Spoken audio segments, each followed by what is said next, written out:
Welcome to my channel chemistry Ashram. अब हम लोग पढ़ेंगे सेकंड थर्ड, हमारी फर्स्ट दो हमारी हो चुकी हैं एप्लीकेशंस कंप्लीट। अब थर्ड हमारी जो एप्लीकेशन है वो क्या है, रिएक्टिविटी ऑफ कार्बोनिल कंपाउंड। अब हमको क्या करना है, कार्बोनिल कंपाउंड की रिएक्टिविटी को चेक करना है। अब तक हम चेक करके आ चुके हैं कार्बोकेटाइन को, कार्बोनाइल को, फ्री रेडिकल को एंड अल्काइल हैलाइड की रिएक्टिविटी को। अब हम चेक करेंगे कार्बोनिल कंपाउंड की रिएक्टिविटी। ओके, कार्बोनिल कंपाउंड क्या होते हैं, मोस्टली एल्डिहाइड और कीटोन को। ये हमारा एल्डिहाइड है, सब जानते हैं, और कीटोन क्या है, ये कीटोन है। ठीक है, जिसमें मोस्टली ये ग्रुप होता है CO ग्रुप, इसको बोलते हैं कार्बोनिल ग्रुप। क्या बोलते हैं, कार्बोनाइल ग्रुप। क्या बोलते हैं इसको, कार्बोनाइल ग्रुप। तो ये जिसमें कार्बोनाइल ग्रुप होता है वो हमारा कार्बोनिल कंपाउंड कहलाता है, जिसमें ये वाला ग्रुप। ठीक है, मोस्टली एल्डिहाइड और भी है वैसे जिनको सूडो कार्बोनाइल कंपाउंड कहते हैं, उनकी बात में नहीं कर रहे, एल्डिहाइड कीटोन की बात कर लेते हैं। मेनली जो अपने कार्बोनिल कंपाउंड होते हैं वो एल्डिहाइड और कीटोन होते हैं। ये आप सब जानते हैं, दोनों तरफ अगर एल्काइल ग्रुप है तो उसको बोलते हैं कीटोन, और एक तरफ एल्काइल और एक तरफ हाइड्रोजन है तो उसको बोलते हैं एल्डिहाइड। अगर कार्बोनिल ग्रुप के एक तरफ एल्काइल और एक तरफ हाइड्रोजन हो तो उसको बोलते हैं एल्डिहाइड। अगर कार्बोनिल ग्रुप के दोनों तरफ एल्काइल हो तो उसको बोलते हैं कीटोन। समझ में आई बात? तो इनकी रिएक्टिविटी को चेक करना है मुझे। ठीक है, तो aldehyde and ketone carbonyl compound. देखिए में C डबल बॉन्ड लो।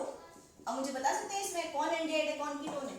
ये दोनों एल्काइल ग्रुप से अटैच है तो ये हमारा क्या हो गया, कीटोन हो गया, और ये क्या हो गया, हमारा एल्डिहाइड हो गया। अब देखिए जो भी कार्बोनाइल ग्रुप होते हैं वो न्यूक्लियोफिलिक एडिशन रिएक्शन देते हैं। कौन सी रिएक्शन देते हैं, न्यूक्लियोफिलिक एडिशन रिएक्शन।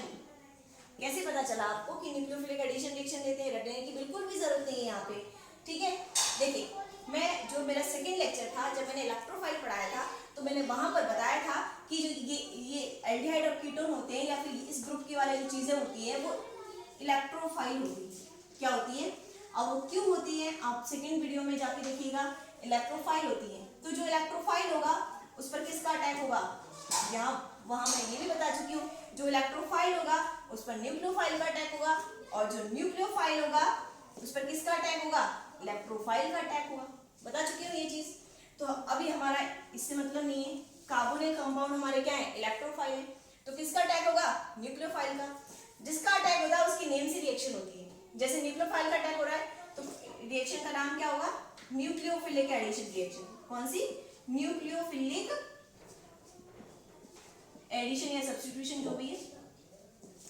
अगर ये होता न्यूक्लियोफाइल, अटैक होता इलेक्ट्रोफाइल का, तो रिएक्शन का नाम होता, अगर इलेक्ट्रोफाइल का अटैक होता तो इलेक्ट्रोफिलिक एडिशन रिएक्शन। अगर मान लीजिए इलेक्ट्रोफाइल का अटैक होता, यहाँ पे न्यूक्लियोफाइल होता, तो किसका अटैक होता, इलेक्ट्रोफाइल का, तब नेम क्या होता, इलेक्ट्रोफिलिक एडिशन रिएक्शन। जिसका अटैक होता है उसकी नेम से रिएक्शन होती है, न्यूक्लियोफाइल का अटैक होता है न्यूक्लियोफिलिक एडिशन रिएक्शन। तो वहां मैंने आपको रटने की बिल्कुल जरूरत नहीं है कि जो कार्बोनिल कंपाउंड है कौन सी रिएक्शन देते हैं, न्यूक्लियोफिलिक एडिशन रिएक्शन देते हैं। कौन सी देते हैं, न्यूक्लियोफिलिक एडिशन रिएक्शन देते हैं। रटने की जरूरत कैसे नहीं है, मैंने सेकंड लेक्चर में आपको बता चुकी हूँ कि ये क्या होते हैं, एल्डिहाइड और कीटोन क्या होते हैं, मेरे इलेक्ट्रोफाइल होते हैं, वहां जाके देखना क्यों होते हैं। ठीक है, इलेक्ट्रोफाइल है तो किसका अटैक होगा, न्यूक्लियोफाइल का होगा, तो रिएक्शन का नाम क्या हो जाएगा, न्यूक्लियोफिलिक एडिशन रिएक्शन। ठीक है, अब देखिए बात आती है यहाँ HCOR। ठीक है, किसका अटैक होगा, न्यूक्लियोफाइल का। किसका अटैक होगा, न्यूक्लियोफाइल का। ठीक है, देखिए इसके लिए क्या होता है, अटैक करने के लिए कार्बन किस तरह से करते हैं, मैंने आपको जो फिफ्थ लेक्चर है मेरा वहां मैं इसको रिएक्शन को करवा भी चुकी हूँ। कार्बन और ऑक्सीजन में से इलेक्ट्रोनेगेटिविटी किसकी ज्यादा होती है बताइए, ऑक्सीजन की। बॉन्ड के इलेक्ट्रॉन कहाँ जाएंगे, ऑक्सीजन के पास जाएंगे, तो क्या बनेगा बताओ, HCR। एक तो बॉन्ड ब्रेक हो ही गया, एक ही बचा है, एक बच गया, लो बच गया। ये जो बॉन्ड है वो इसके पास गया तो ऑक्सीजन पे कौन सा चार्ज आएगा, नेगेटिव चार्ज बिल्कुल आएगा, और कार्बन के पास कौन सा आएगा, पॉजिटिव चार्ज आएगा। हमको करना है न्यूक्लियोफाइल का अटैक। किसका करना है, न्यूक्लियोफाइल कौन होता है, माइनस चार्ज वाला स्पीशीज होती है। अब माइनस माइनस पे तो अटैक करेगी नहीं, किस पर अटैक करेगी, प्लस पे अटैक करेगी। ठीक है, इस पर अटैक करेगी, इस पर अटैक करेगी ना। अब देखिए इस पे जब अटैक करेगी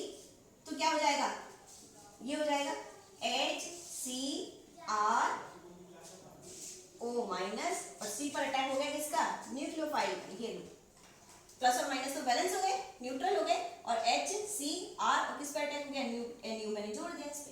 अब देखिए न्यूक्लियोफाइल का अटैक इजीली कब होगा, न्यूक्लियोफाइल का अटैक, न्यूक्लियोफाइल क्या है, नेगेटिव चार्ज, इसको चाहिए पॉजिटिव चार्ज, जितना ज्यादा पॉजिटिव यहाँ होगा उतना ही अच्छे से ये जल्दी से अटैक करेगा, ठीक है। जितना ज्यादा यहाँ पे नेगेटिव चार्ज है, इसको चाहिए पॉजिटिव चार्ज, ये याद रखना, मतलब जिसपे नेगेटिव चार्ज है इसका मतलब उसको क्या चाहिए, पॉजिटिव चार्ज, और ज्यादा से ज्यादा पॉजिटिव चार्ज है।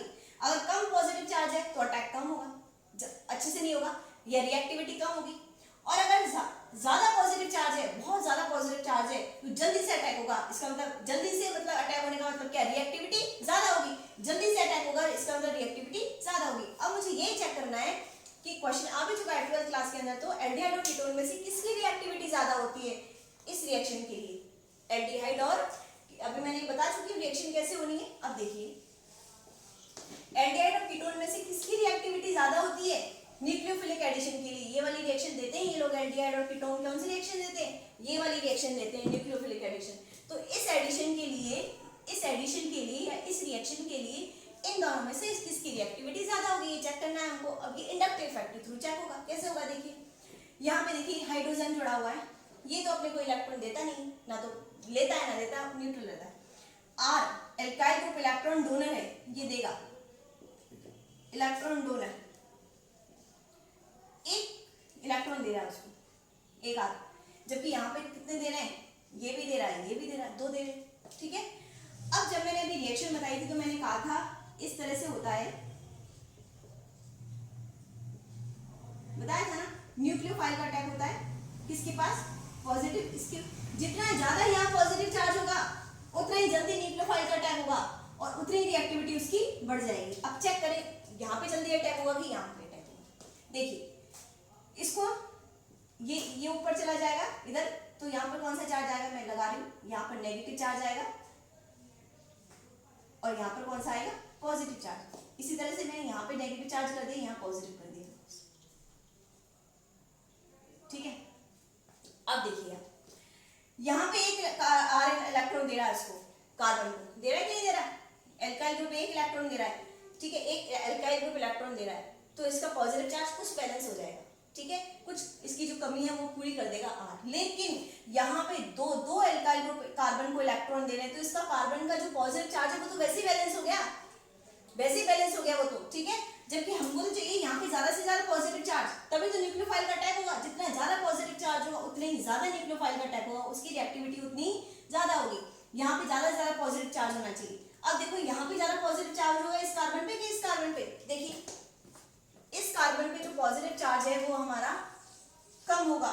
क्यों कम होगा, क्योंकि ये R अपने इलेक्ट्रॉन दे चुके हैं इसको, ठीक है, तो इसकी जो पॉजिटिव चार्ज है वो तो बैलेंस हो चुका है इसका, लेकिन इसको एक ही R इलेक्ट्रॉन दे रहा है। तो इन दोनों में से इन दोनों कार्बन की बात करूं तो इस कार्बन पे पॉजिटिव चार्ज ज्यादा है इसकी कंपैरेटिवली, तो इसकी रिएक्टिविटी ज्यादा होगी, क्योंकि मुझे ज्यादा से ज्यादा पॉजिटिव चार्ज की इस अटैक करवाने के लिए, तो इसकी रिएक्टिविटी ज्यादा होगी। बहुत बार क्वेश्चन आ चुका है 12th क्लास के अंदर तो कि एल्डिहाइड और कीटोन में से किसकी रिएक्टिविटी ज्यादा होती है, क्यों होती है, और भी इसके कई रीजन है, पर एक रीजन इसमें से इंडक्टिव इफेक्ट है। हम अभी इंडक्टिव इफेक्ट पढ़ रहे हैं, बाकी रीजन से हमें कोई मतलब नहीं है, तो अभी एक रीजन इनमें से इंडक्टिव इफेक्ट है, ठीक है।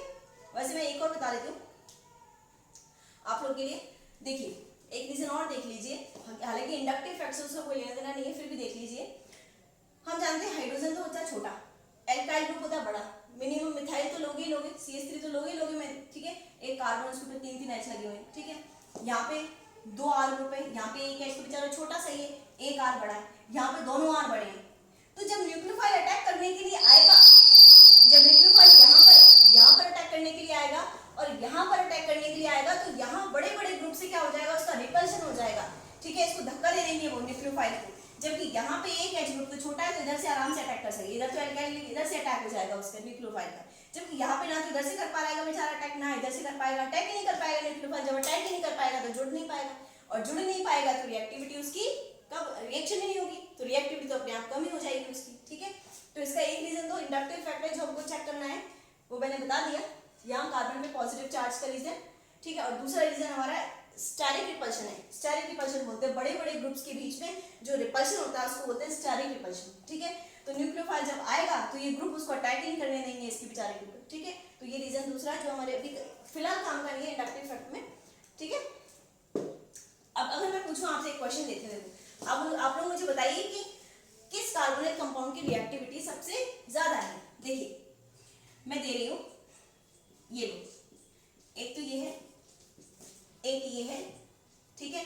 आप लोग देखिए और सोचिए जब तक मन में कि किसकी रिएक्टिविटी सबसे ज्यादा हो सकती है। देखिए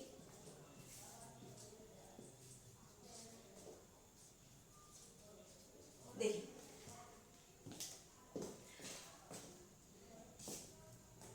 यहां पर जब ये यहां जाएगा इस कार्बन पे पॉजिटिव और इस पे क्या हो जाएगा नेगेटिव चार्ज, ठीक है। अब मुझे न्यूक्लियोफाइल का अटैक करवाने के लिए, माइनस का अटैक करवाने के लिए कार्बन पे चाहिए पॉजिटिव और ज्यादा से ज्यादा पॉजिटिव चाहिए, ठीक है। इसको एक कार्बन इलेक्ट्रॉन दे रहा है, इसको कोई भी नहीं दे रहा इलेक्ट्रॉन, ठीक है। इसको दो दो दे रहे हैं, दो दो मिथाइल दे रहे हैं, जबकि इसको तीन दे रहे हैं। इसको अगर मैं खोल के लिखूं तो क्या लिख सकती हूँ, इसको CH2 CH3, ठीक है। सबसे ज्यादा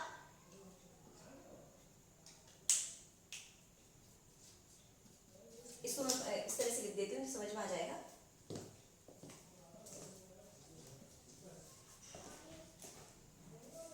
माइनस प्लस, सबसे ज्यादा पॉजिटिव चार्ज कौन से कार्बन पे, इस कार्बन पे, क्योंकि इसको कोई इलेक्ट्रॉन नहीं दे रहा। सबसे ज्यादा पॉजिटिव चार्ज इस कार्बन पे, तो इसकी रिएक्टिविटी सबसे ज्यादा फर्स्ट नंबर पे इसकी रिएक्टिविटी होगी।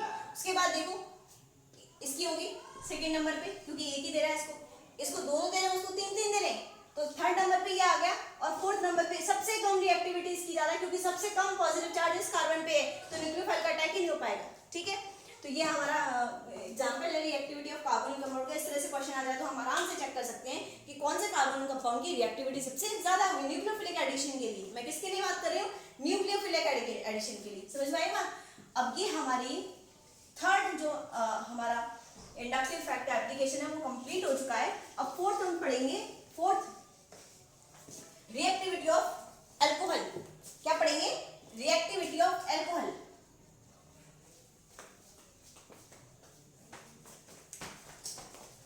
फोर्थ पढ़ेंगे रिएक्टिविटी ऑफ अल्कोहल, काफी काम का है ये भी 12th क्लास के अंदर और हमारा बीएससी सेकंड ईयर, ठीक है। अल्कोहल वाला चैप्टर पूरा वहां पे डायरेक्टली क्वेश्चन उठ के आ जाते हैं इससे, रिएक्टिविटी ऑफ अल्कोहल से। देखिए अल्कोहल की रिएक्टिविटी, अल्कोहल का फॉर्मूला बताइए। चलो सबसे पहले मुझे CH3OH, दो तरह से अल्कोहल की, दो जो अल्कोहल है हमारे दो तरीके से रिएक्शन देता है। एक तो ये होता है कि ये वाला बॉन्ड टूटे, तब तो क्या बनेगा CH3O-, क्योंकि ये इस तरह से जाएगा ना, ये जाएगा, हाइड्रोजन बॉन्ड के इलेक्ट्रॉन इसको देंगे तो ऑक्सीजन की इलेक्ट्रॉन नेगेटिविटी ज्यादा है, ऑक्सीजन पे नेगेटिव चार्ज, हाइड्रोजन पे कौन सा चार्ज आएगा, पॉजिटिव चार्ज आएगा। एक तो रिएक्शन इस तरह से हो सकती है, एक रिएक्शन इस तरह से हो सकती है, ये फर्स्ट रिएक्शन है। और सेकंड कब होगी, जब ये वाला बॉन्ड ब्रेक हो, ये इधर ले जाएगा अपने कार्बन के, ठीक है। तो क्या बनेगा CH3+ बनेगा, यहाँ पे H+ बन गया है, और यहाँ पे क्या बनेगा OH-। इनसे तो हमें कोई मतलब ही नहीं है, इनसे कोई काम का ही नहीं है, इनसे मतलब ही नहीं है, ठीक है। रिएक्टिविटी इससे चेक करनी है, ठीक है। अब देखिए कि जब ये वाला बॉन्ड ब्रेक हुआ है, तब देखिए जब ये वाला कौन सा बॉन्ड ब्रेक हुआ है, इसमें CH3OH, ये वाला बॉन्ड ब्रेक हुआ है, तभी तो बना CH3+, ठीक है। अब देखिए आपसे क्वेश्चन करेगा, इस तरह से करेगा, CH3 CH3 CH3OH CH3 CH3 COH COH और CH3 CH2OH। ये 1 डिग्री अल्काइल हैलाइड है, ये 2 डिग्री है, क्योंकि ये अल्कोहल कितने कार्बन से जुड़ा हुआ है, आप लोग इसलिए ये देखिए, ये जो अल्कोहल है OH ग्रुप है, ये उस कार्बन से जुड़ा हुआ है जिस पर कितने मिथा अल्काइल ग्रुप है, 3 अल्काइल ग्रुप है, तो उसको बोलेंगे 3 डिग्री अल्कोहल, ठीक है। 3 डिग्री अल्कोहल की डेफिनेशन क्या है, अल्कोहल उस कार्बन से अटैच हो जो कि 3 कार्बन से अटैच हो। अल्कोहल किस कार्बन से अटैच हो, ऐसे कार्बन से अटैच हो जो कि 3 कार्बन से अटैच हो, तो उसको बोलेंगे 3 डिग्री, क्या बोलते हैं 3 डिग्री अल्कोहल, ठीक है। और अगर अल्कोहल ऐसे कार्बन से अटैच हो जो कि एल्कोहल ऐसे कार्बन से अटैच है जो दो एल्काइल ग्रुप से अटैच है, जो उसको बोलेंगे 2 डिग्री। एल्कोहल ऐसे कार्बन से अटैच है जो कि एक से अटैच है, तो उसको बोलेंगे 1 डिग्री। अब क्वेश्चन तुमसे ये कहेगा कि इन तीनों में से रिएक्टिविटी चेक कीजिए, 3 डिग्री से ज्यादा 2 डिग्री की या 1 डिग्री की, जब ये वाला बॉन्ड टूटता हो। ठीक है, ये भी मैं बता दूंगी कि कब ये वाला बॉन्ड टूटेगा और कब ये वाला बॉन्ड टूटेगा। ओके, तो जब ये वाला बॉन्ड टूटता हो तब इनकी रिएक्टिविटी चेक कीजिए। देखिए ये वाला बॉन्ड टूटेगा तो क्या आएगा, पॉजिटिव। हटाओ, क्यों, अभी देख लो इसमें कार्बन और ऑक्सीजन में से इलेक्ट्रोनेगेटिविटी किसकी ज्यादा है, इसकी ज्यादा है, तो बॉन्ड के इलेक्ट्रॉन ले जाएगा, इस पे माइनस आ जाएगा, इस पे कौन सा आ जाएगा, पॉजिटिव चार्ज, तो ये लो पॉजिटिव, इस पे भी क्या जाएगा, पॉजिटिव, कार्बोकेटाइन बन गए। जैसे वहां देखा था एल्काइल हैलाइड की जब रिएक्टिविटी चेक की तो हेलोजन आयन को रिमूव करने के बाद उसकी रिएक्टिविटी चेक की, इसी तरह यहाँ पे भी OH माइनस को रिमूव करने के बाद रिएक्टिविटी चेक करते हैं।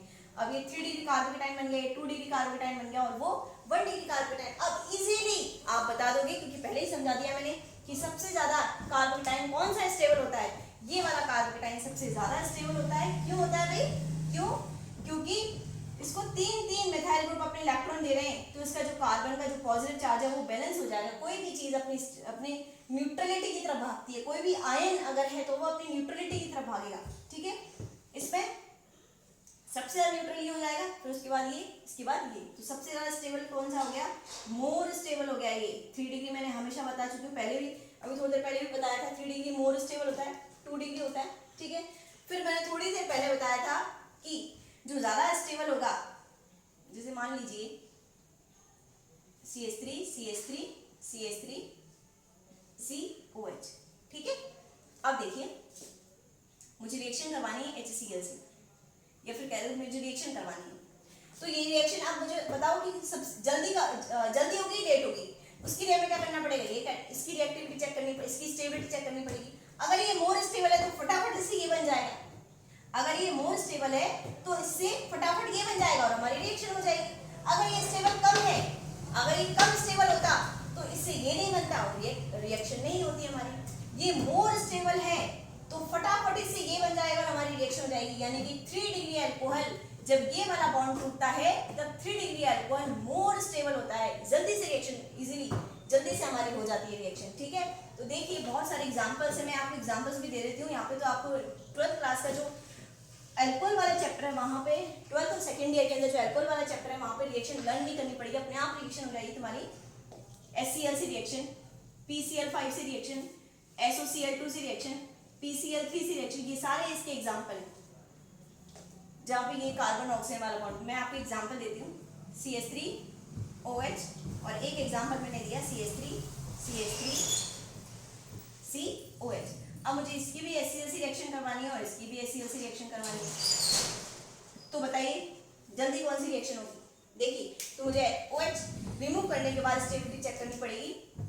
यहाँ देखो, सॉरी इधर जाएगा तो क्या बनेगा, ये कार्बोकेटाइन बनेगा, और जब ये इधर जाएगा तो कौन सा कार्बोकेटाइन बनेगा, ये 3 डिग्री कार्बोकेटाइन है, फटाफट बन जाएगा और फटाफट से रिएक्शन हो जाएगी और क्या बन जाएगा, क्या आंसर आ जाएगा तुम्हारा, CH3 CH3 CH3 C। ये कार्बोकेटाइन था ना, इस तरह से H प्लस होता है और Cl माइनस होता है, प्लस पे कौन अटैक करेगा, माइनस, तो आंसर आ जाएगा तुम्हारा ये। जबकि ये बहुत देरी से रिएक्शन करेगा, कब करेगा, जब इसको जबरदस्ती मार मार के करवाएंगे, कुछ ना कुछ इसके ऊपर लगाएंगे, टेम्परेचर प्रेशर। ठीक है, तो ध्यान दीजिए, इसकी तो HCl से इजीली रिएक्शन हो जाती है, लेकिन इसकी रिएक्शन करवाने के लिए मुझे ZnCl2 लेना पड़ता है। क्या लेना पड़ता है, साथ में ZnCl2 लेना पड़ता है, क्योंकि रिएक्शन करता ही नहीं है, रिएक्टिव ही नहीं है। रिएक्टिव क्यों नहीं है, क्योंकि OH निकलने के बाद जो कार्बोकेटाइन बनता है वो स्टेबल नहीं है, इसलिए रिएक्टिव नहीं है। तो मुझे इसके लिए ZnCl2 काम में लेना पड़ता है, जबकि रिएक्शन तो फटाफट से HCl देते ही वही कंप्लीट होती है। तो इसका स्टेबिलिटी ऑर्डर क्या हो गया, जब ये वाला बॉन्ड ब्रेक हुआ है तब 3 degree 2 degree, sorry 3 degree 2 degree और 1 डिग्री, ये दे भी रखा है 12th क्लास के अंदर, बुक्स पे दे रखा है। ठीक है, तो ये कब चेक करेंगे इनकी स्टेबिलिटी को, तब इनसे रिएक्शन करवाएंगे। जब इनसे रिएक्शन करवाते हैं तो OH हट जाता है और Cl लगता है, इसमें भी Cl लगेगा, इसमें भी Cl लगेगा, इसमें भी Cl लगेगा और इसमें भी Cl लगेगा, OH हट गई। ठीक है, अब देखिए, अब हमको रिएक्टिविटी तब क्या चेक करनी है, जब कौन सा बॉन्ड टूटे, कौन सा बॉन्ड टूटे, O और H के बीच का, CH3OH, ये वाला बॉन्ड टूटता है तब हमें चेक करनी है ये। ठीक है, अब देखिए मैं बात करती हूँ, दो एग्जाम्पल लेती हूँ। एक तो CH3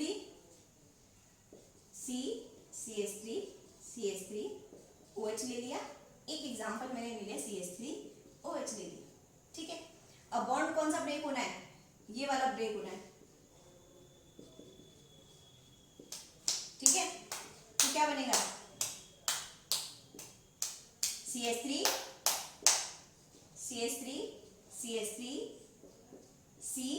CO माइनस, क्योंकि यहाँ पे क्या बनेगा CH3O माइनस। अब देखिए वही हमारा कॉन्सेप्ट काम आएगा जो मैंने पिछली वीडियो के अंदर वहां पे साइड में जो कॉन्सेप्ट लगा था इलेक्ट्रॉन इसका चार्ज अकोमोडेशन वाला। देखिए इस ऑक्सीजन के पास नेगेटिव चार्ज है,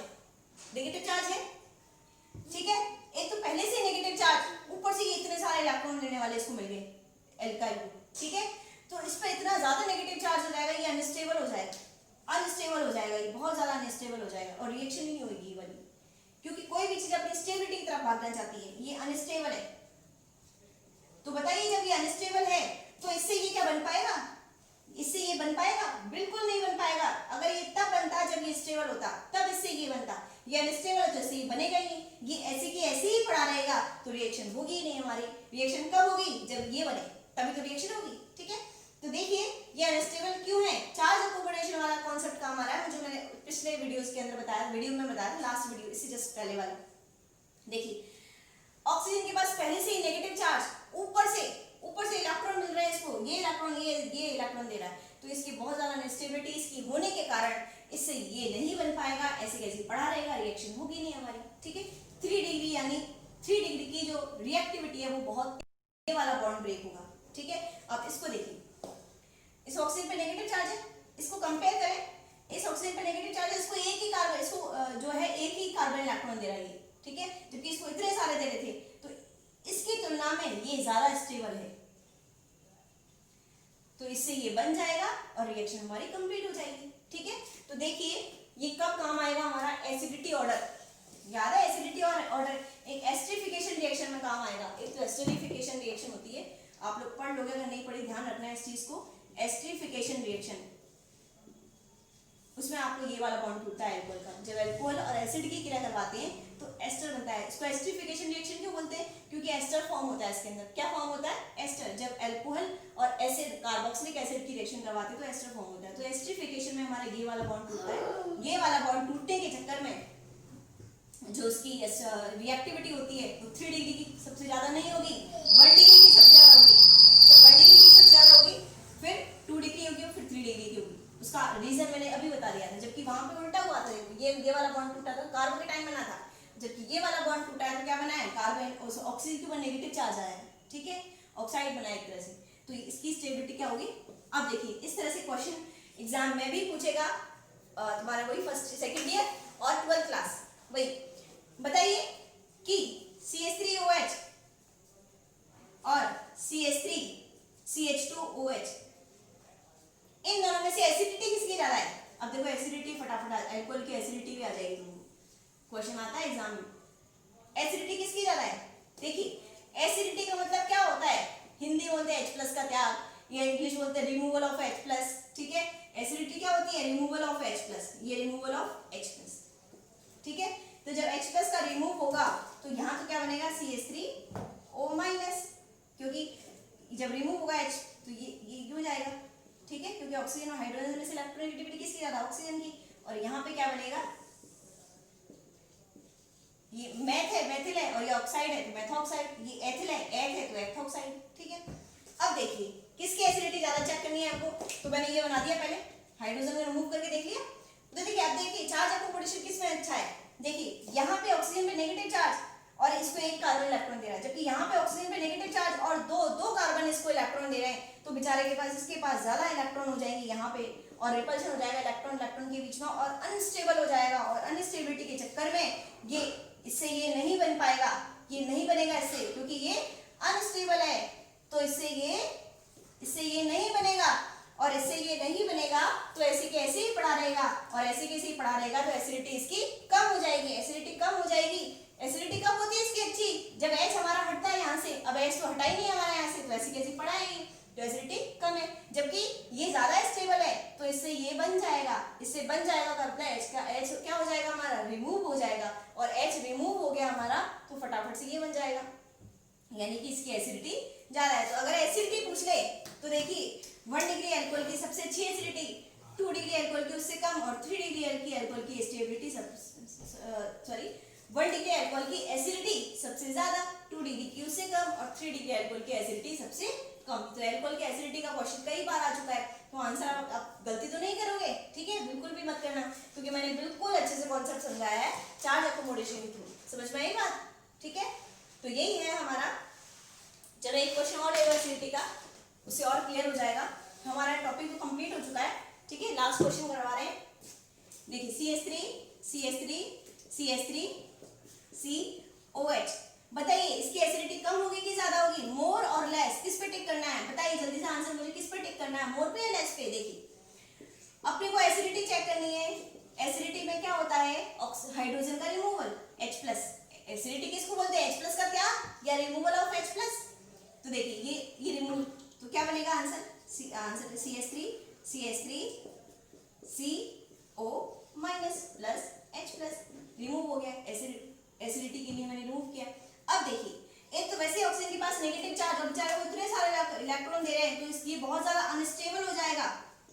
अनस्टेबल हो गया तो ये नहीं बन पाएगा, अनस्टेबल है इसलिए यहाँ से यहाँ नहीं बनेगा, और बेचारा ऐसी कैसी पड़ा रहेगा, और पड़ा रहेगा तो एसिडिटी का कोई मतलब नहीं है। एसिडिटी कब होती है, जब H+ का रिमूव हो जाता है, तो इसकी एसिडिटी कम, क्योंकि ऐसी कैसी पड़ा रहा है, ऐसी कैसी क्यों पड़ा रहा, क्योंकि ये अनस्टेबल है, तो ये बनेगा नहीं, ये ऐसी कैसी रहेगा। समझ में आई बात।